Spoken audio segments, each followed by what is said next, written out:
Madame, Monsieur, bonsoir, le journal, et nous commençons notre journal par les principaux titres. La semaine arabe pour le développement durable débute ses travaux au Caire sous l'égide du président Abdel Fattah al-Sisi. Des milliers de personnes participent à un rassemblement en soutien au président libanais Michel Aoun. L'autorité électorale algérienne annonce avoir validé les dossiers de 5 candidats à l'élection présidentielle prévue le 12 décembre.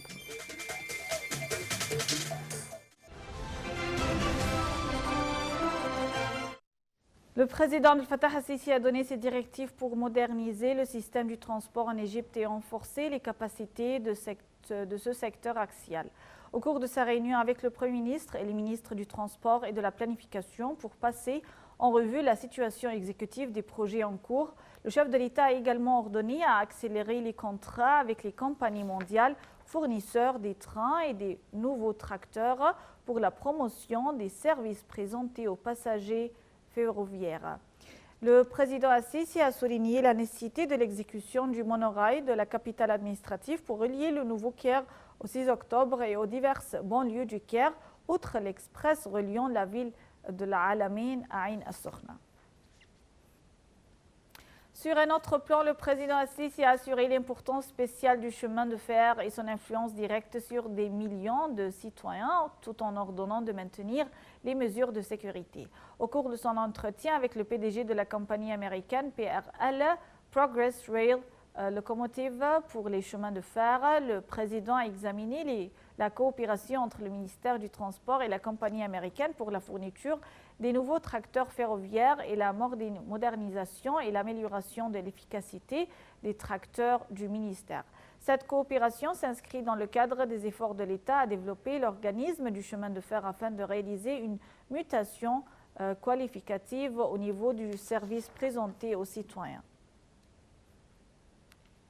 Le président Abdel Fattah al-Sisi a réaffirmé que la Semaine arabe pour le développement durable reflète l'importance de l'action collective et l'établissement de vrais partenariats sous tous les niveaux afin d'affronter les défis économiques, sociaux, humanitaires, sécuritaires et politiques. Au cours de son allocution, lue par la ministre de la Planification et de la Réforme administrative, Dr Hala Saïd, à l'inauguration des travaux de la 3e Semaine arabe pour le développement durable, le président al-Sisi a souligné que l'Égypte travaille à climatiser l'environnement essentiel nécessaire pour attirer les investisseurs et encourager le secteur privé à réaliser le développement global et durable. De son côté, le secrétaire général de la Ligue arabe, Ahmed Aboulghait, a souligné que le processus du développement a été affecté par les grands conflits qui ont secoué le monde arabe au cours des dernières années.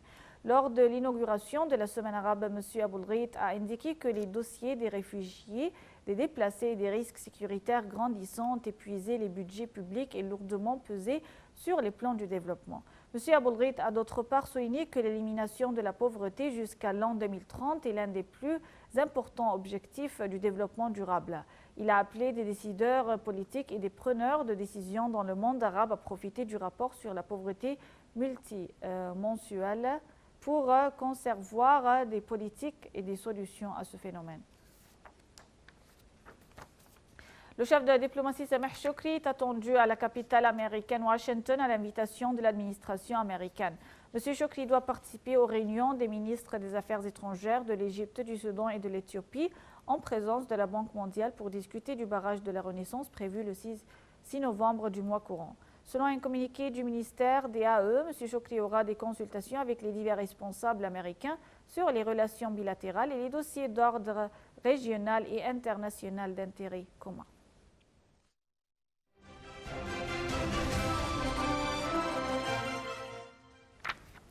Les écoles et de nombreuses institutions publiques à Bagdad et dans le sud de l'Irak sont restées fermées au premier jour de la semaine dans le pays où des manifestants réclament depuis un mois la chute du régime.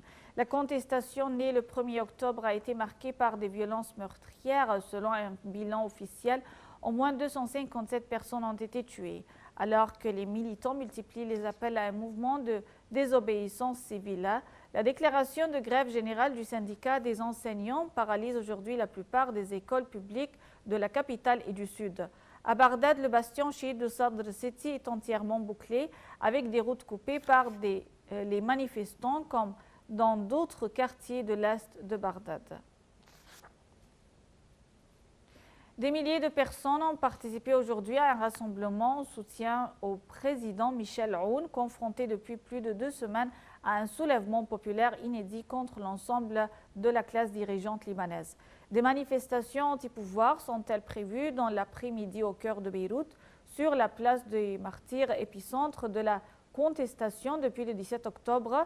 Les protestataires y réclament la chute du régime et fustigent des dirigeants politiques jugés corrompus et incompétents. À Babda, petite ville située au sud-est de la capitale, plusieurs milliers de personnes se sont rassemblées dans la matinée sur la route menant au palais présidentiel. L'Observatoire syrien des droits de l'homme OSDH a indiqué que les forces démocratiques syriennes ont récupéré 8 villages au nord de la Syrie des mains des factions syriennes soutenues par la Turquie. Selon l'OSDH, les forces démocratiques syriennes ont envoyé des forces supplémentaires à la ville de Kamchili, où les forces américaines et russes sont taxées. Les États-Unis avaient annoncé auparavant qu'ils enverront des forces au nord-est de la Syrie pour sécuriser les champs pétroliers en coopération avec les FDS. Le Premier ministre britannique Boris Johnson s'est excusé de n'avoir pas réalisé le Brexit le 31 octobre comme il l'avait promis à l'orée de la campagne et des élections législatives du 12 décembre où le Premier ministre britannique espère regagner une majorité. Boris Johnson a aussi déclaré qu'il ne voyait aucune raison de prolonger la période de transition après le Brexit au-delà de la date prévue de décembre 2020, estimant que les négociations commerciales devraient être extrêmement simples.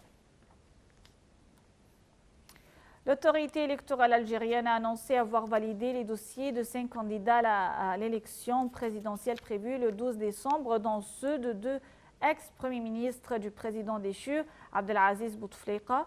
Au total, 23 candidats avaient déposé leur dossier en vue de participer à le scrutin destiné à trouver un successeur à Bouteflika, forcé à la démission début 3 avril, après 20 ans au pouvoir, a précisé le président de l'autorité nationale indépendante des élections ANI, Mohamed Sharfi, lors d'une conférence de presse à Alger. 3 des candidats retenus ont travaillé sous l'autorité de M. Bouteflika, Ali Benflis, directeur de cabinet à la présidence, puis Premier ministre, Abdelmajid Tebboune, plusieurs fois ministre, puis Premier ministre, et Izzeddine Mihoubi, ministre.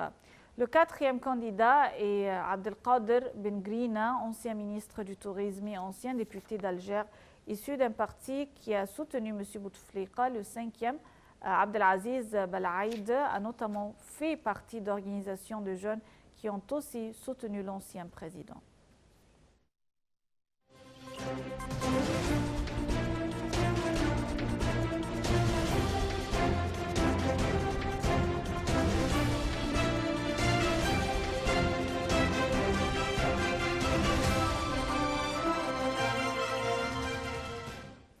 Et dans notre rubrique économique, les indices de la bourse du Caire ont enregistré une hausse collective lors de la première séance de la semaine soutenue par les achats des institutions locales et étrangères et des investisseurs étrangers. L'indice principal UGX30 a haussé d'environ 0,5%, se stabilisant au niveau de 14 635 points. Le GX30 Caped a également gagné 0,7%. Les indices secondaires UGX70 et UGX100 ont pour leur part grimpé respectivement de 0,7% et de 0,8%. Le géant pétrolier saoudien Aramco a confirmé sa prochaine entrée en bourse qui pourrait être la plus importante du monde et qui souligne la volonté du prince héritier de transformer en profondeur l'économie de son pays, ultra dépendante au pétrole. Le président du conseil d'administration d'Aramco, Yasser Al-Rumayyan, a déclaré dans un communiqué que c'est une étape significative dans l'histoire de la société et un progrès important pour la réalisation de Vision 2030, le plan directeur du Royaume pour une diversification et une croissance économique durable.